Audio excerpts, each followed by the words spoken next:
بسم اللہ الرحمن الرحیم۔ السلام علیکم۔ ہمارے چینل میں خوش آمدید۔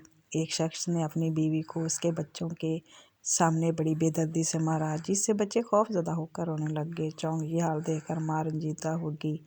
جیسے ہی اس کے شوہر نے اس کے چہرے پر مارا تو روتے ہوئے کہنے لگی، میں بچوں کی وجہ سے رو رہی ہوں۔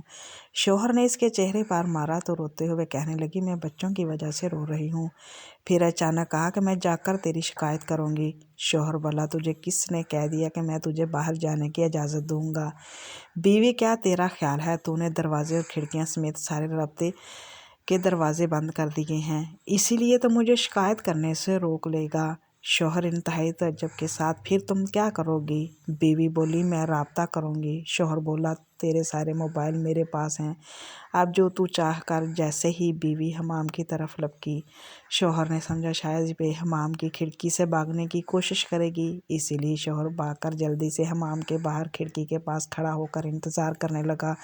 جب شوہر نے دیکھا کہ یہ عورت نکلنے کی بالکل کوشش نہیں کر رہی تو وہ واپس اندر آیا اور حمام کے دروازے کے پاس آ کر کھڑا ہو کر اس کے نکلنے کا انتظار کرنے لگا۔ جب وہ حمام سے باہر نکلی تو چہرہ وضو کے پانی سے تر تھا، لبوں پر بہت ہی پیاری سی مسکراہٹ سجا رکھی تھی۔ بیوی نے کہا، میں تیری صرف اسی سے شکایت کروں گی جس کے نام کی تو قسم اٹھاتا ہے، اس سے مجھے تیری بندہ کھڑکیاں، تیرے محفل دروازے اور موبائلوں کی ضبط سمیت کوئی بھی چیز نہیں روک سکتی، اور اس کے دروازے کبھی بند نہیں ہوتے۔ شوہر نے اپنا رخ بدلا اور کرسی پر بیٹھ کر خاموشی کے ساتھ گہری سوچ میں ڈوب گیا۔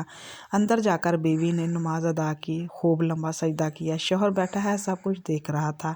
جب وہ نماز سے فارغ ہو کر بارگاہ الہی میں دعا کے لیے اپنے ہاتھوں کو ہٹانے لگی تو شوہر نے اس کی طرح لپکار ہاتھوں کو پکڑ لیا اور کہا کہ سجدے میں، اور ہاتھوں کو پکڑ لیا اور کہا کہ سجدے میں میرے لیے کی گئی بد دعائیں کافی نہیں ہے۔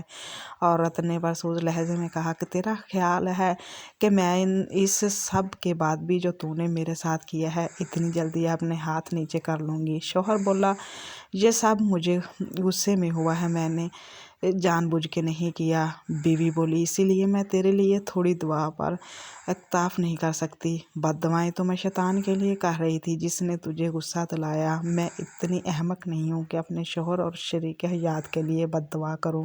یہ سن کر شوہر کی آنکھوں سے آنسوں کی دھار لگ گئی۔ اس نے بیوی کا ہاتھوں کو بوسہ دیتے ہوئے کہا، میں آج آپ سے وعدہ کرتا ہوں کبھی بھی آپ کے ساتھ ایسا سلوک نہیں کروں گا۔ یہی وہ نیک بیوی ہے جس کے بارے میں اللہ اور اس کے رسول نے خیر خواہی کی تاکید کی تھی کہ تم ان کے بن کر رہو، وہ تمہاری بن کر رہیں گی۔ اللہ تعالی ہم سب کو نیک بیویاں عطا فرمائے۔ اللہ حافظ۔